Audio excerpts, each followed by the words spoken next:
Hello, thanks for tuning in. A species that looks backwards to know itself doesn't know how to move forward into itself. That's my contention. A species that looks backwards to know itself doesn't know how to move forward into itself. And it is all about moving forward into ourselves, closing in around what we are. I mean, let's look at the way we look backwards, like anthropology or archaeology or even history.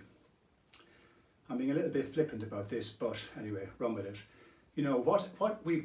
We understand the tools we used to use 10,000 years ago, and we've dug up mummies and we've mapped them and which emperor was which and where they were buried.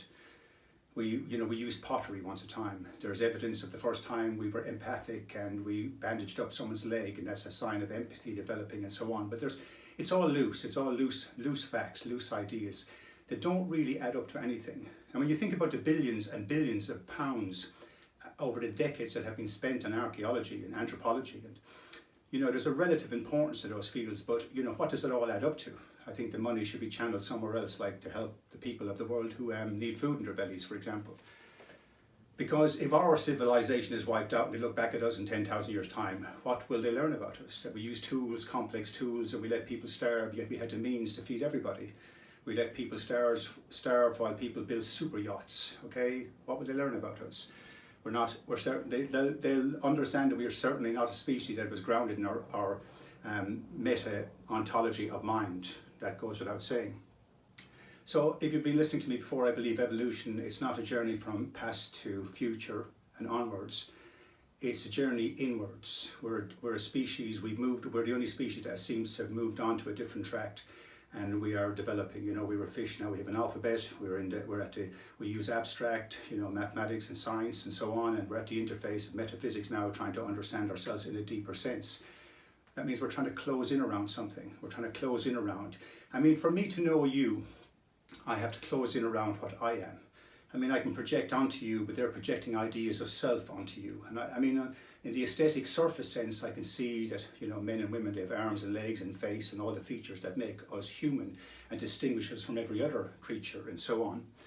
We're human beings, but how do I know you? I mean, I know you break down to molecules. That's because we close in around each other. We go down the rabbit hole to understand ourselves. We go downwards. It's an inward journey.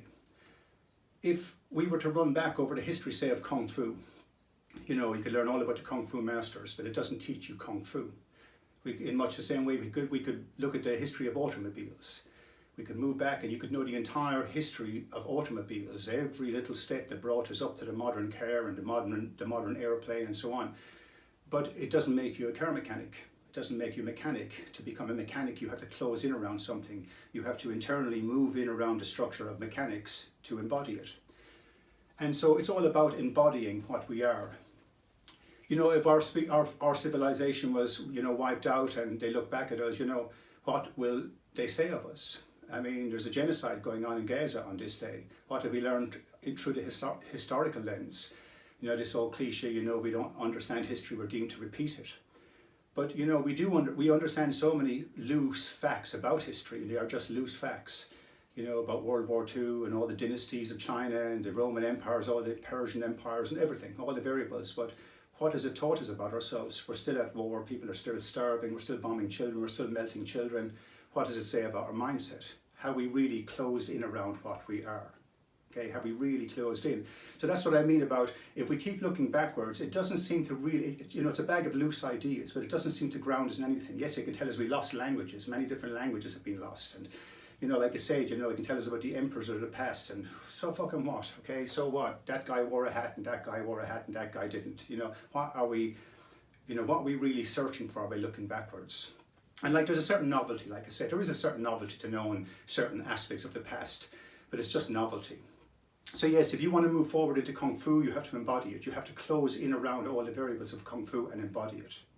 And our journey, like I said, is all about embodiment. Even science is missing the fact. Science closes in around the molecule, the structures of DNA and the cell, and it's trying to close in around the atom. And it's almost like it's an external thing that the eye here is trying to close in around to understand it. But when we close in around it, we mentally close in around it, meaning we're conceptually trying to ground it. We're conceptually trying to ground what we know along a bed of fixed axioms. That's how we understand, that's how we come to know things. But again, Science is not the path forward in relation to understanding what we are in the metaphysical spiritual sense, because science can't map spirit. Science cannot map spirit. It doesn't know how to close in around it. The only thing that can close in around it is spirit itself. Spirit closes in around spirit. So our journey forward is a journey to go inwards, to go down the rabbit hole to understand the self.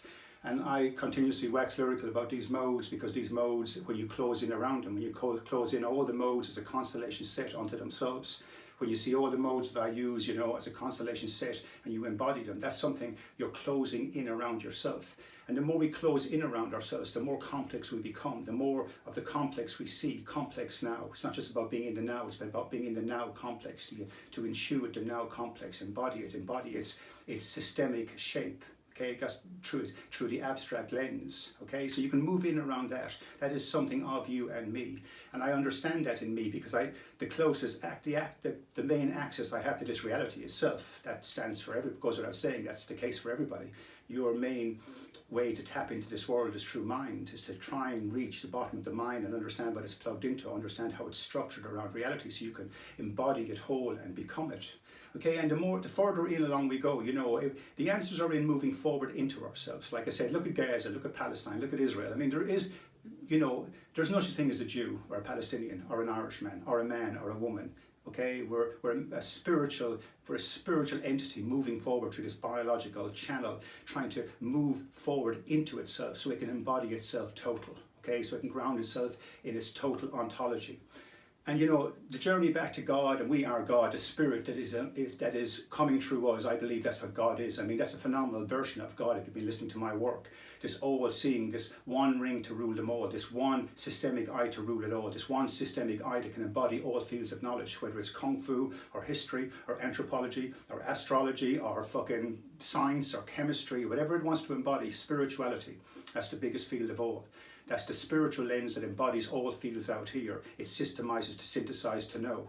Systemizes to synthesize to know. Okay, that's moving into ourselves. So yes, I believe we need to turn the lens onto that. We need to learn to embody ourselves, and this is the first door in, okay, to understand how the modes work. And if you embody them, you become a bigger version of yourself. You move into something of yourself. You move into the kung fu of self. You move beyond the flesh. You move beyond the flesh. You move beyond the ideology. Okay, you move beyond the black and white and loose packaging of it all. So yes, a species that moves backwards to know itself doesn't know how to move forward into itself. I hope you've taken something from that. Sit back, ponder it, have a cup of tea, sit back in the sunshine and ponder it. And please tune in again, and please share, you know, all that sharey stuff. Okay, I want to get my work out there too, and I believe it's valuable. And you're all about the influencers today, aren't you? You know, those that influence. Well, you allow people to influence you in relation to what perfume to fucking wear and what shoes to wear. So I believe you should allow someone to influence you, you know, so you can understand how to embody the complex, majestic structures of your own inner eye. So peace and love and logic. Thanks for tuning in.